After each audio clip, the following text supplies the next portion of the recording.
पुरोगामी महाराष्ट्रात महापुरुषांचा अवमान त्याचबरोबर महिलांवरील अन्याय अत्याचारामध्ये सातत्यानं वाढ होतीये. याची नैतिक जबाबदारी स्वीकारून मुख्यमंत्री देवेंद्र फडणवीस यांनी राजीनामा द्यावा अशी मागणी वंचित बहुजन माथाडी संघटनेच्या वतीनं करण्यात आली आहे. मुख्यमंत्र्यांच्या राजीनाम्याकरता त्यांच्या निषेधाच्या घोषणा देत जिल्हाधिकारी कार्यालयासमोर जोरदार निदर्शनं करण्यात आली. पुरोगामी महाराष्ट्र म्हणून ओळख असणाऱ्या राज्यात विचारवंत प्रबोधन करत असताना त्यांना धमक्या देण्याचा प्रकार घडतोय. इतिहास अभ्यासक इंद्रजित सावंत यांना देखील जीवे मारण्याची धमकी देण्यात आली.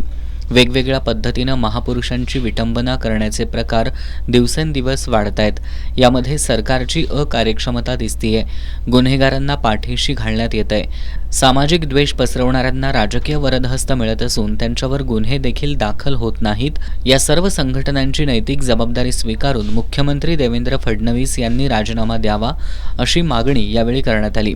या निदर्शनांमध्ये संजय गुदगे, प्रभाकर माने, रघुनाथ कांबळे, अर्जुन वाघमारे, संभाजी कागलकर यांच्यासह कार्यकर्ते सहभागी झाले होते. या सर्व घटनांची नैतिक जबाबदारी स्वीकारून मुख्यमंत्री देवेंद्र फडणवीस यांनी राजीनामा द्यावा अशी मागणी यावेळी करण्यात आली. या निदर्शनांमध्ये संजय गुदगे, प्रभाकर माने, रघुनाथ कांबळे, अर्जुन वाघमारे, संभाजी कागलकर यांच्यासह कार्यकर्ते सहभागी झाले होते.